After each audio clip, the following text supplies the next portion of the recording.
Welcome to the box office collection show with Ajay Yadav. दोस्तों, आज के बॉक्स ऑफिस कलेक्शन वीडियो में हम जानने वाले हैं भोजपुरी फिल्म सूर्यवंशम का life time world wide box office collection. तो वीडियो को एंड तक जरूर देखें। दोस्तों, इस वीडियो की डिमांड की है असगर आलम ने। तो असगर, ये वीडियो आपकी डिमांड पे। आइए बात करते हैं पहले फिल्म के बारे में। तो फिल्म सूर्यवंशम को बॉक्स ऑफिस पर रिलीज किया गया था 30 अगस्त 2024 को तकरीबन 65 प्लस स्क्रीन पे। बात करते हैं फिल्म के स्टार कास्ट के बारे में, जिसके बाद बात करेंगे फिल्म के बॉक्स ऑफिस कलेक्शन के बारे में। तो फिल्म की स्टार कास्ट में है पवन सिंह, आस्था सिंह और राम सूरज सिंह। फिल्म को लिखा था, फिल्म को डायरेक्ट किया था रजनीश मिश्रा ने, और ये फिल्म काफ़ी अच्छी थी और फुल टू फैमिली एंटरटेनमेंट वाली फिल्म थी। इसके साथ ही फिल्म के गाने भी काफ़ी अच्छे थे और फिल्म के गाने यूट्यूब पर तहलका मचा रहे हैं।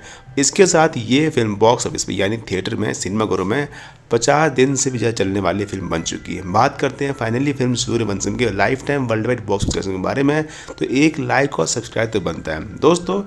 दोस्तों भोजपुरी फिल्म सूर्यवंशम ने लाइफ टाइम पे कमाई की है बॉक्स ऑफिस पे 12 करोड़ 65 लाख रुपए की, और फिल्म का बजट है 2 करोड़ 30 लाख रुपए। तो क्या आपने फिल्म देखी है, कैसी लगी, कमेंट में जरूर बताएं। मिलते हैं किसी और फिल्म के बॉक्स ऑफिस कलेक्शन में किसी लेटेस्ट जानकारी में। जब तक के लिए बने रहिए, देखते रहिए the box office collection show with Ajay Yadav. Thanks for watching.